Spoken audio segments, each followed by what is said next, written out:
श्री राधा कृष्ण के चरणारविंदों में शतकोटि नमन बंदन।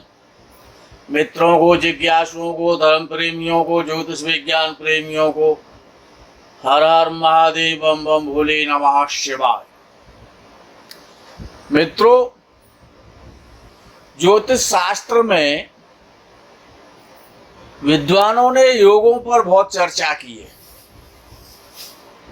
अच्छा, ये योग बड़े बलवान होते हैं और इनका फल बड़ा सुंदर होता है। जितना योग बलवान होगा उच्च का ग्रह इतना लाभ नहीं दे सकता है, लेकिन यदि आपकी कुंडली में और किसी अच्छे ग्रहों के द्वारा योग बन रहा है तो वो बड़ा जीवन में कल्याणकारी होता है। और राजयोग का मतलब ही है कि राज्य सरकार से या राज्य सरकार में या केंद्र सरकार से या केंद्र सरकार में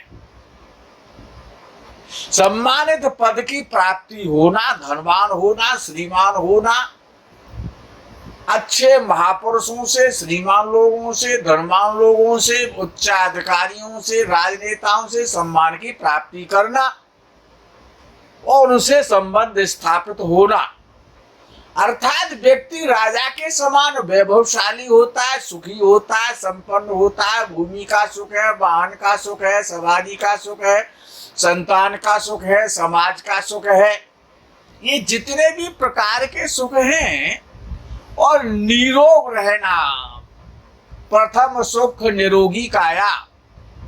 तो पहला सुख तो निरोग रहना है, सम्मान है, अच्छी पत्नी का प्राप्त होना है, अच्छी संतान, उत्तम संतान की प्राप्ति होना है, अच्छे भूमि भवन का लाभ लेना है, उसमें ऐशो आराम के साथ लग्जरी जीवन को व्यतीत करना है। ये सभी तो राजयोग है। और जब तक जिंदा रहता है इस प्रकार का व्यक्ति, तब तक राजा के समान वैभवशाली होता है, राशि बुद्धि को होता है, दानी होता है और धर्मात्मा होता है, पुण्यात्मा होता है। कब? जब कुंडली में पुष्कल नाम का योग बनता है।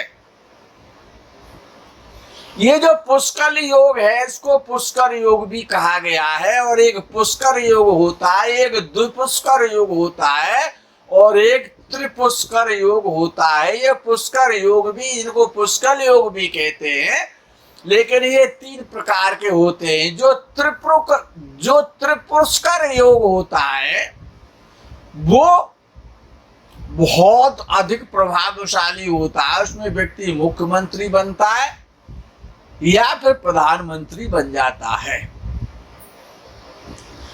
राज्य मंत्री भी बनते देखा गया है। तो आज चर्चा करते हैं पुष्कल योग की। विद्वानों ने लिखा है कि श्रीमान पुष्कल योग जो नृपवरई सम्मानितो विस्तृता स्वल्कल्पांबर भूषित शुभवचा सर्वोत्तम स्यात् प्रभु। अर्थात जिसकी कुंडली में, अर्थात जिसका जन्म पुष्कल योग में होता है, ऐसा व्यक्ति श्रीमान होता है, धनाढ्य होता है, धनी होता है, बड़े बड़े सम्मानित से सम्मान प्राप्त करता है, राजाओं से सम्मान प्राप्त करता है, श्रीमान और सम्रांत और धनवान लोगों से इस प्रकार के व्यक्ति के संबंध बनते, बड़ा विद्वान होता है, विद्वानों की संगति करता है, संतों का, विद्वानों का आदर सम्मान करने वाला होता है और माता पिता का भक्त होता है। ऐसा व्यक्ति बड़ा सम्मानित होता है, सुशासित होता है, माता पिता का सम्मान करने वाला होता है, माता पिता का बहुत लंबे समय तक उस पर आशीर्वाद रहता है। और बड़े बड़े विद्वानों के साथ में, बड़े बड़े उच्च कोटि के तपस्वी संतों के साथ में, और समय समय पर उनकी चरण शरण लेता है, उनसे ज्ञान प्राप्त करता है, ईश्वर भक्त होता है, समाज का सेवक होता है,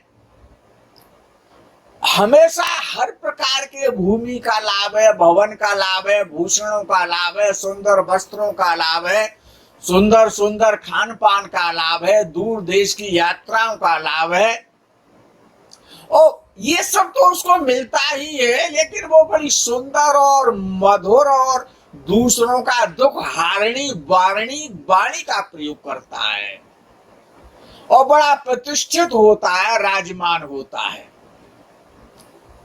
और ये पुष्कर योग कब बनता है कि जब लग्नेश लगन में बैठा हो। लग्नेश लगन में बैठा हो, जिस प्रकार से ये उदाहरण के तौर पर ये देखा जाए तो यदि किसी का कन्या लगन है और लग्नेश बुध लगन में बैठा है, लग्नेश लगन में बैठा हो और साथ ही साथ लगन में जो भी आपकी चंद्र राशि है, जहां पर चंद्र बैठा हुआ है, यदि सपोज करो कि यदि आपका चंद्र 11वें भाव का स्वामी बनता है कन्या लगन में, यदि चंद्र और वो भी यदि केंद्र में यानी लग्नेश के साथ लगन में बैठ जाए, चंद्र राशि यानी आप कर्क राशि के हो, उदाहरण के तौर पर मैं आपको समझा रहा हूं, यानी कि चंद्र राशि का स्वामी और लगन का स्वामी दोनों ही लगन में बैठे। चंद्र राशिश, चंद्र नहीं चंद्र राशिश, जिस प्रकार से यदि किसी का 6वें भाव में कुंभ राशि आ रहा है या 5वें भाव में मकर राशि का व्यक्ति है और उसका शनि लग्नेश के साथ बैठ जाए, लगन में बैठ जाए, या भाग्य स्थान में यदि वृषभ राशि आ रही है तो लगन में कन्या राशि आएगी, तो शुक्र यद्यपि लगन में नीच का हो जाएगा लेकिन पुष्कर योग बना देगा।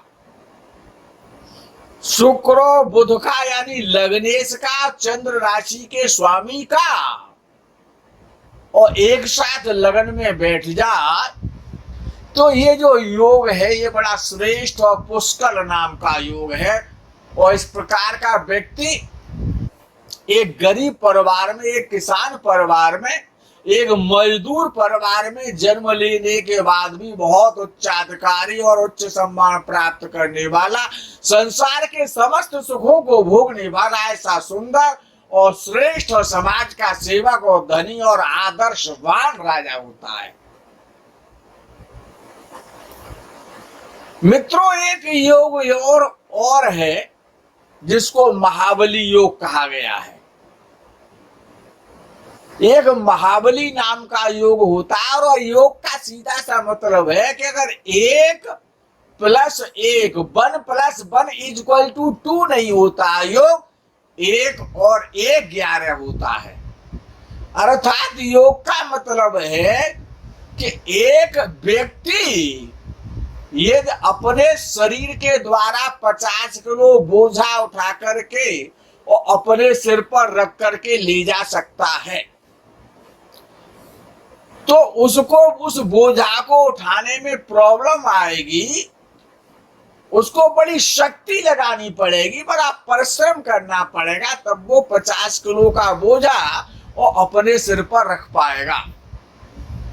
वो यदि 2 व्यक्ति हैं, 1 और 1 11 हैं, तो 2 व्यक्ति मिलकर के 70 किलो का वजन भी अपने सिर पर आराम से उठा करके रख सकते हैं। योग का मतलब होता है कि उसमें उस वस्तु को प्राप्त करने की, उस बुलंदी को प्राप्त करने की, उस लक्ष्य को प्राप्त करने की, और उसमें वो शक्ति पैदा हो जाती है। और योग जो बनता है पंच महापुरुषों को छोड़ करके वो किसी न किसी 2 ग्रहों के द्वारा ही बनता है। योग जिसकी कुंडली में योग होता है उनमें अपरिमित शक्ति आ जाती है। अपरिमित शक्ति का मतलब ये नहीं है कि वो हाथी के समान शक्तिशाली हो जाता है, लेकिन हाथी के समान उसमें शक्ति होती है, धन की शक्ति होती है, मन की शक्ति होती है, समाज की शक्ति होती है, किसी भी बड़े से बड़े कार्य की क्षमता करने की उसमें शक्ति आ जाती है। अच्छा, एक मित्रों योग होता है कि छठवां स्थान और आठवां भाव और द्वादश भाव, ये तीनों ही जो विपरीत भाव कहलाते हैं, जिनके द्वारा विपरीत राजयोग बन जाता है, ये आप लोगों को पता है।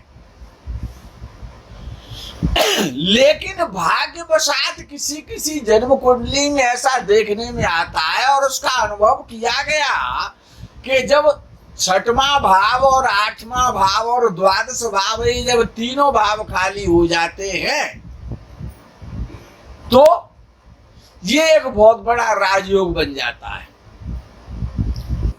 ऐसा व्यक्ति जीवन में कुछ भी ना करे, लेकिन हर प्रकार की संपत्ति, हर प्रकार के समाज के द्वारा सम्मान, भूमि का सुख, वाहन का सुख, भवन का सुख, पत्नी का सुख, संतान का सुख, शरीर का सुख, वस्त्रों का सुख, भोजन का सुख, सम्मान का सुख, जितने प्रकार के सुख होते हैं, यदि आपकी कुंडली में, किसी की भी कुंडली में, चाहे वो जातक है चाहे वो जातका है, यदि छठवां भाव, आठवां भाव, यदि 12वां भाव यदि इनके रिक्त हैं, खाली है, एम्प्टी है, तो निश्चित रूप से संसार के समस्त सुख भोगने का अवसर इस प्रकार के व्यक्ति को मिलता ही मिलता है।